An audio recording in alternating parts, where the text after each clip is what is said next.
Roadblocknya 8 jam. Terpaksa berhujang panas itu biasa, benda biasa. Saya minta tolong sangat-sangat pada masyarakat di luar sana bagi kerjasama.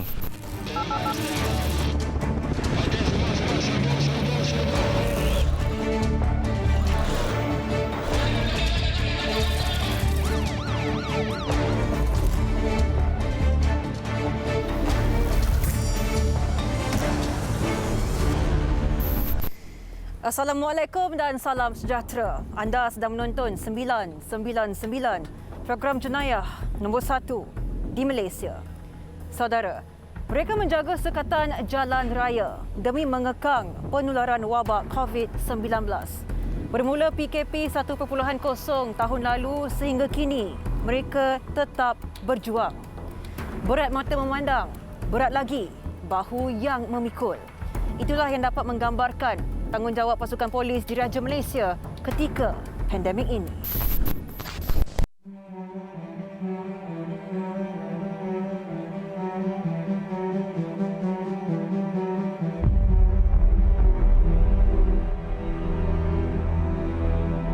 Hampir menang, kini berperang semula. Itulah kesukaran yang dapat digambarkan mengenai pasukan barisan hadapan atau frontliners dalam usaha mengekang penularan wabak COVID-19. Sejak PKP diperkenalkan, sebanyak 800 sekatan jalan raya telah dilancarkan polis Diraja Malaysia.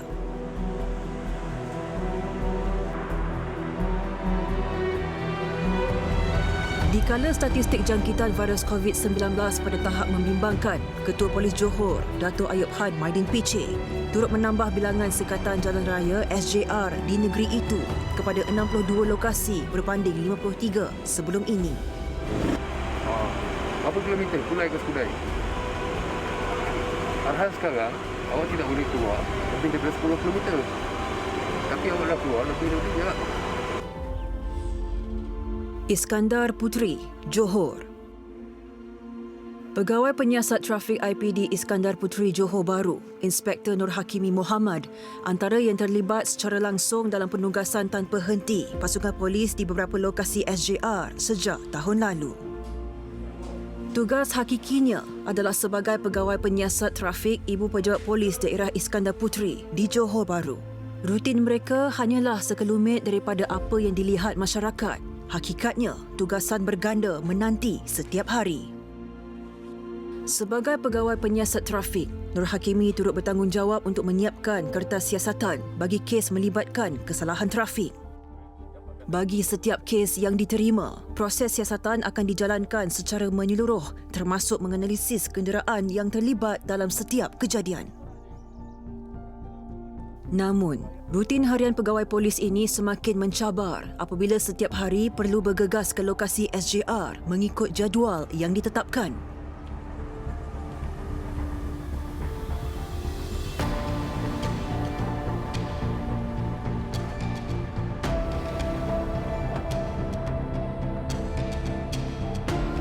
Mengikut syarat PKP terkini, pergerakan pengguna jalan raya selepas jam 8 malam perlu diteliti dengan rapi bagi mengekang sebarang perjalanan yang tidak sah.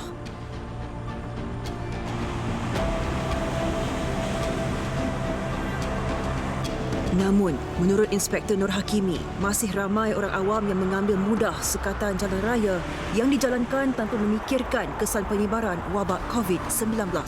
Saya minta tolong, minta bantuan, minta kerjasama pada orang awam ikut SOP ditetapkan. Kita frontliner ni terpaksa bertukar lumus siang dan malam untuk mengekang wabak ni. Kita PDRM pun terpaksa juga buat penugasan-penugasan lain selain daripada sekatan jalan raya. Kan kita buat compound di company premis perniagaan. Kita akan buat cek di mana-mana kawasan. Roadblocknya 8 jam. Terpaksa berhujang panas itu biasa, benda biasa. Saya minta tolong sangat-sangat pada masyarakat di luar sana bagi kerjasama kepada pihak berkuasa, pada frontliner yang lain agar ikut SOP yang ditetapkan oleh kerajaan. Itu je saya minta. Mengawal sekatan jalan raya selama 8 jam setiap sesi dan ada kalanya perlu bertukar lokasi pada setiap 2 jam. Pelbagai kerenah orang awam yang melanggar SOP perlu dilalui setiap hari. Cek memandu kenderaan. di waktu perintah kawalan sekarang ni dengan lesen memandu tak ada dengan kenderaan. Cik ada lesen memandu, dah tahu undang-undang macam mana jalan raya. Takkan kita nak keluar daripada rumah, kita bawa kenderaan, tak ada lesen memandu. Warga asing pun kita tahan. Tengok pasport dan sebagainya. Ini bawa kenderaan bermotor. Demi tugas, 5 tahun tidak berpeluang bertemu ayah dan ibu di Kelantan, apatah lagi pada saat negara mendepani keadaan sukar. Niat untuk pulang ke kampung tahun lalu terpaksa diketepikan sementara demi membantu barisan hadapan. Sebab kita start daripada PKP pertama sehingga sekarang ni saya masih bagi berada kat sini. Tak boleh juga. Tak boleh nak pergi mana-mana atas arahan tugas. Terpaksa juga. Saya jalankan tanggungjawab saya. Tipulah kalau kita katakan kita tak mengalihkan air mata bila kita bercakap dengan orang tua kita. Itu tipulah cakap kan. Hati mana yang tak rindu pada ibu bapa? Mak ayah dia takkan tunjuk depan saya. Tapi adik-adik ada beritahu lah cakap ni mak sedih apa semua kan. Terpaksalah saya. Saya minta maaf lah. Sepanjang saya tak balik, sepanjang MCO ni dan sepanjang saya bertugas ni, saya jarang balik, saya minta maaf. Saya terpaksa laksanakan tugas saya demi amanah dan tanggungjawab yang diberikan. Abah cakap tak ada masalah, cakap kita kerja, buat kerja lah. Cakap, ayah, abah tak ada masalah, insyaAllah. Saya selalu pesan, jaga kesihatan, jaga diri yang penting. Kan? Kesihatan tu tak boleh beli dengan RM1. Itu je saya pesan. Menurut Ketua Polis Daerah IPD Iskandar Puteri, Assistant Commissioner Zulkhairi Mukhtar, seramai 70 hingga 80 orang anggota digerakkan setiap hari untuk menjaga sempadan kawasan seluas 267 km persegi. Beberapa pasukan pemantau diwujudkan bagi mengendali SJR bergerak, pematuhan prosedur operasi standard, tempat awam serta kawasan perumahan. Bagi memastikan adakah mereka ini datang ke Iskandar Puteri ini benar-benar atas urusan esensial, atau urusan penting ataupun saya saja berjalan. Contohnya juga seperti semalam, ada juga pasangan yang sengaja keluar bawa anak, 2 orang anak, alasan isteri tidak boleh tinggal di rumah sebab boring. Benda-benda begini yang kita perlu elakkan. Apa yang kita daripada pihak kita untuk nasihatkan ke masyarakat, khususnya masyarakat Iskandar Puteri, bahawa apa yang penting kita hendaklah mengawal diri kita, menjaga diri kita. Kesedaran diri itu amat penting. Tidak hanya mementingkan diri sendiri. Biarlah kita bersama-sama bekerjasama memerangi untuk memutuskan rangkaian COVID-19 ini. Tanggungjawab pasukan polis adalah bagi menjalankan penguatkuasaan SOP Perintah Kawalan Pergerakan. Masyarakat pula perlu terus membuat kawalan kendiri agar usaha untuk memutuskan rangkaian COVID-19 tidak menjadi lebih sukar dan sia-sia.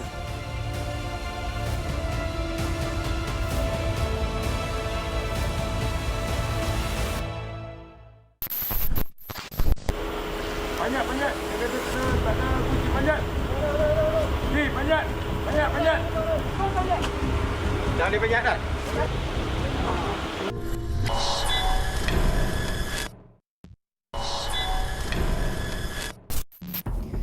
Sanggup berhelah dengan menggunakan surat pengisytiharan memproses barangan keperluan.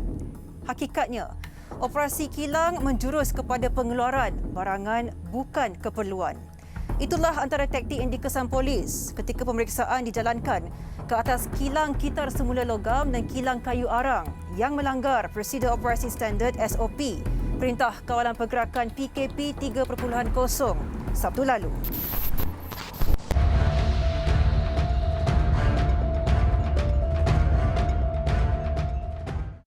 Pasukan polis dari Ibu Pejabat Polis Daerah Kuala Muda bersama Jabatan Keselamatan dan Kesihatan Pekerjaan, Jabatan Tenaga Kerja JTK dan Jabatan Alam Sekitar membongkar tindakan pemilik kilang yang cuba beroperasi secara sulit. Syarat PKP jelas tidak membenarkan sektor perkilangan bukan keperluan untuk beroperasi. Jam 10.30 malam, serbuan pertama berjaya mengesan sebuah kilang kitar semula logam di Bukit Selambau, Sungai Petani. Menurut Ketua Polis Daerah Kuala Muda, Assistant Commissioner Azli Abu Shah, hasil pemeriksaan mendapati kilang berkenaan tidak termasuk dalam kategori perniagaan yang dibenarkan ketika tempoh Perintah Kawalan Pergerakan PKP. Sebaliknya, premis dipercayai menjalankan operasi secara haram. Ketika serbuan, api untuk membakar logam masih menyala disusuli kepulan asap yang keluar daripada relau.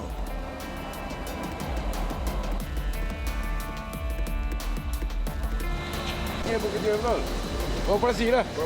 Operasi kan. Sedangkan dia bukan essential. Tak ada keperluan. Okey? Bawa dia balik. Tutup. Okey. You boleh tinggal itu guard saja. Pemilik cuba berhelah dengan memberikan alasan kononnya tiada sebarang aktiviti dijalankan di premis itu. Namun secara terang-terangan, kepulan asap dilihat di sekitar kawasan kilang. Pihak polis telah mengeluarkan kompaun RM10,000 ke atas pemilik kilang terbabit. Manakala serbuan kedua tertumpu di sebuah kilang yang terletak 800 meter dari lokasi pertama. Namun kali ini, pihak berkuasa menghadapi kesukaran kerana pintu di bahagian hadapan kilang berkunci.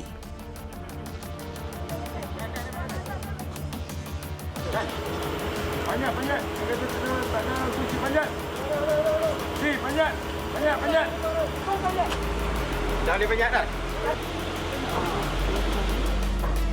Hasil pemeriksaan mendapati premis sedang beroperasi dan hasil semakan mendapati ia adalah sebuah kilang pengeluaran arang kayu dan bukan kilang barangan keperluan yang dibenarkan.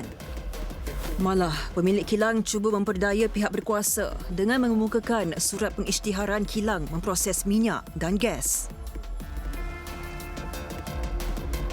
Kita daripada tepi tadi, saya sini tengok asap. Kan?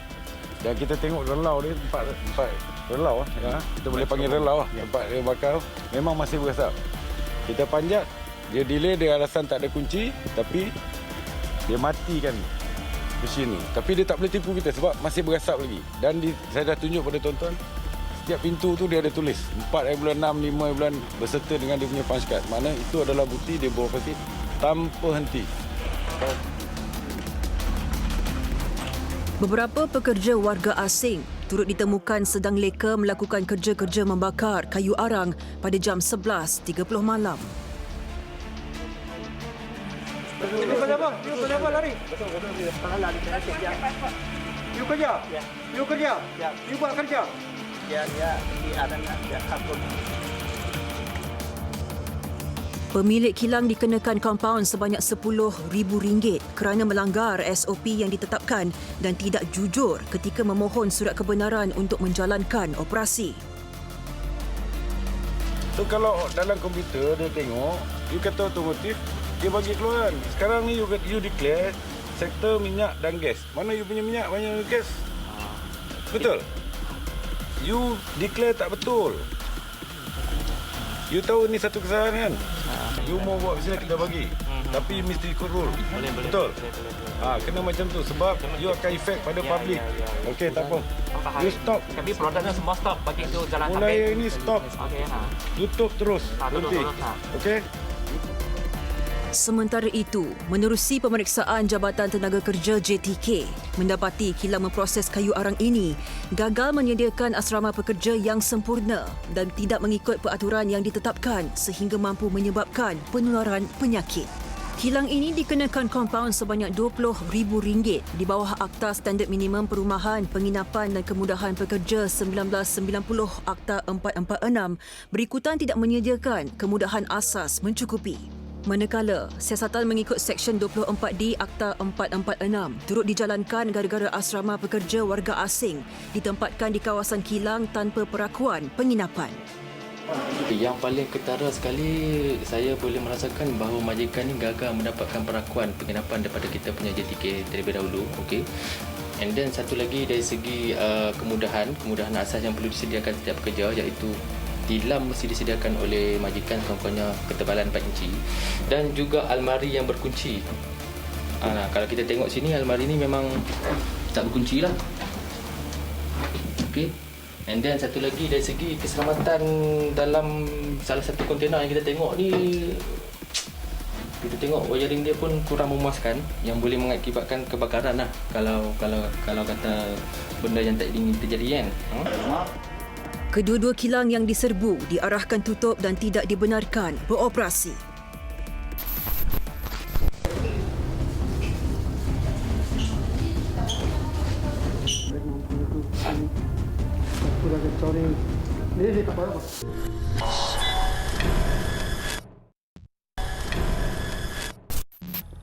Rumah mewah dijadikan pusat panggilan ataupun calling center untuk menjalankan sindiket penipuan barangan lelong tidak wujud yang mensasarkan warga negara China.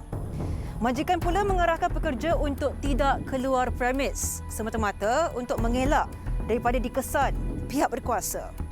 Namun, aktiviti penipuan itu berjaya dibongkar Pasukan Jabatan Siasatan Jenayah Ibu Pejabat Polis Kontingen Negeri Selangor baru-baru ini.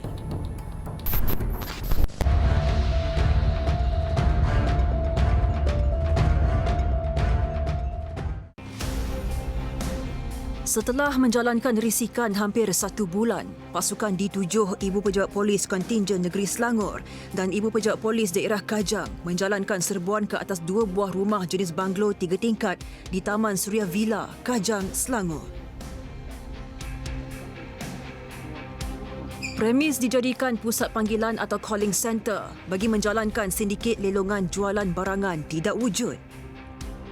Dan mereka ini secara online dia menjalankan penipuan pada mangsa-mangsa dengan menunjukkan bahawa dia ni seorang kaya, memiliki berharta, dan daripada situ dia menarik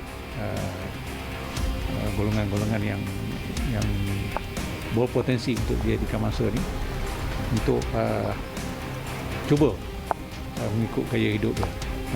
So daripada situ dia menunjuklah cara bahawa mereka ni memperoleh kekayaan melalui dia membuat bidding. Sindiket menggunakan taktik dengan memperdaya warga Cina untuk membayar sebanyak 20% daripada harga barangan dan melakukan kaedah yang dipanggil sebagai bidding. Benda tak ada. So bila dia bid, dia masukkan duit 20% daripada harga benar, dan dia mula membuat bidding. Bila bidding tu dia boleh nampak online, dan daripada situ dia boleh lihat sebenarnya benda tu adalah dia tipu saja. Dia orang ni juga yang buat, nampak benda tu ada orang bid lagi tinggi, ada lagi bid lagi tinggi, sehingga satu peringkat. So bila dia menang, dia kena bayar lagi 80%, dan bila dia bayar, barangnya sebenarnya tak ada. Sindiket ini menggunakan sebuah aplikasi khas bagi mempromosi aktiviti lelongan tidak wujud pada setiap hari bermula jam 12.30 hari sehingga 11 malam. Sebanyak 27 komputer dan 116 telefon bimbit pelbagai jenama telah dirampas. Kami difahamkan mereka tinggal di sini untuk bekerja, makan dan tidur di dalam premis yang sama selama 4 bulan tanpa keluar daripada sini, dan hanya seorang daripada mereka ditugaskan untuk membeli makan, dan anggaran gaji yang mereka peroleh boleh mencecah hingga 4 ke 5,000 sebulan.